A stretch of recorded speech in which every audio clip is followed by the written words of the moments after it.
Well, back at it with the Hummel Ultracruiser, we've been working on stripping some paint, which is going quite poorly. It's extremely thick, and it's been there for 30 years. The carburetor is reassembled, though not quite right. I did start it and run it at idle for a few minutes. So we know that the rebuild part was at least okay. That's been doing pretty well.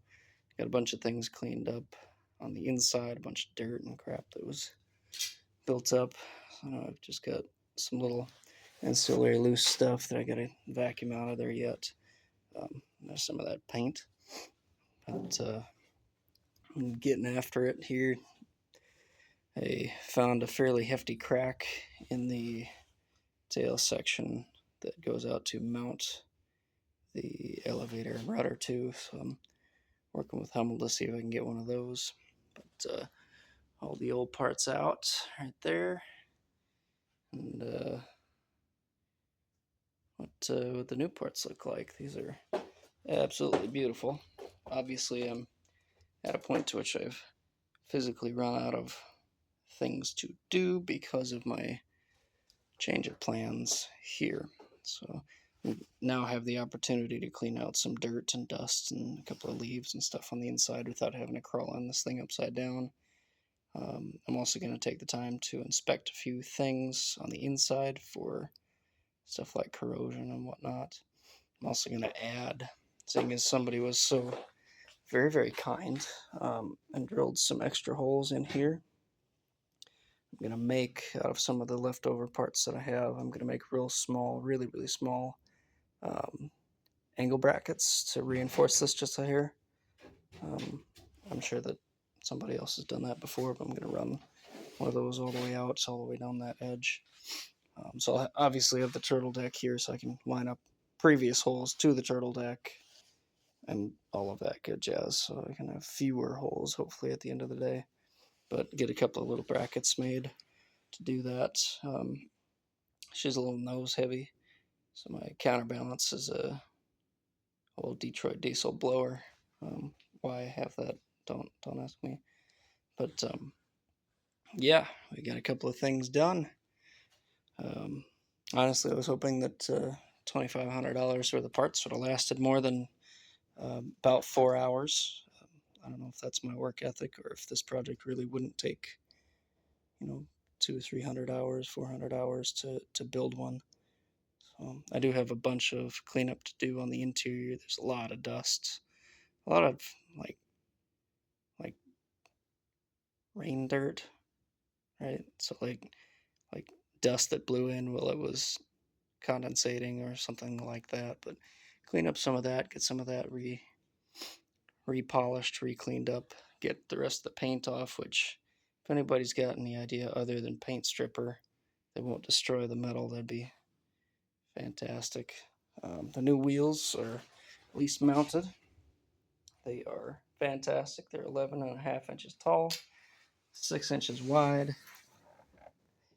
They are pretty darn cool with magnesium hub or magnesium wheels, magnesium hubs, titanium axle shaft.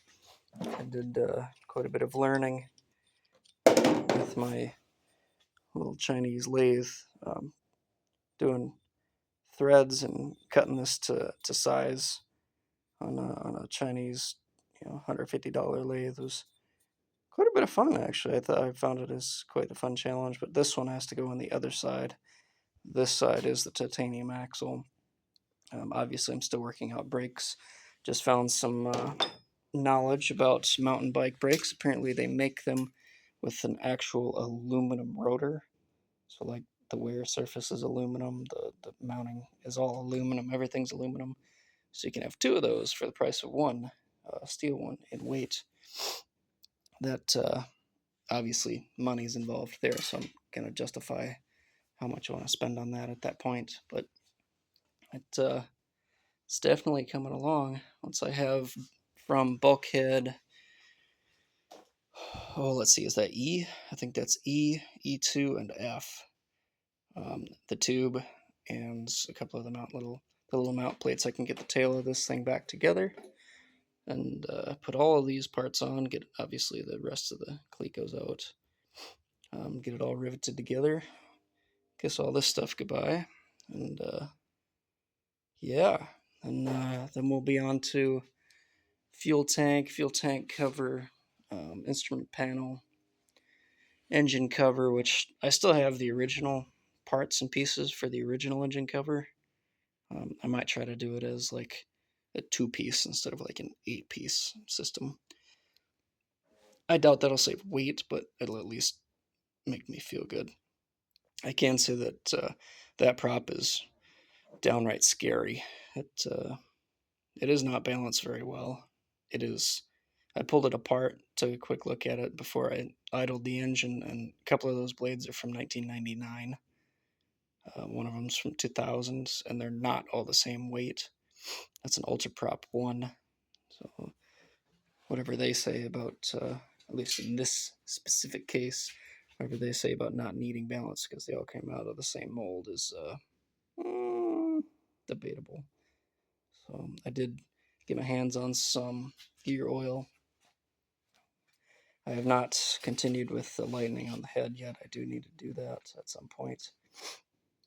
So yeah, it's going quite well. Hopefully all is well with everyone else. I keep seeing Dennis posting stuff about his airplane. He's making me really jealous. Same with a couple other guys. If anybody's got any tips, tricks, or suggestions, I'm all ears. I'd love to hear them. I guess that's it for now.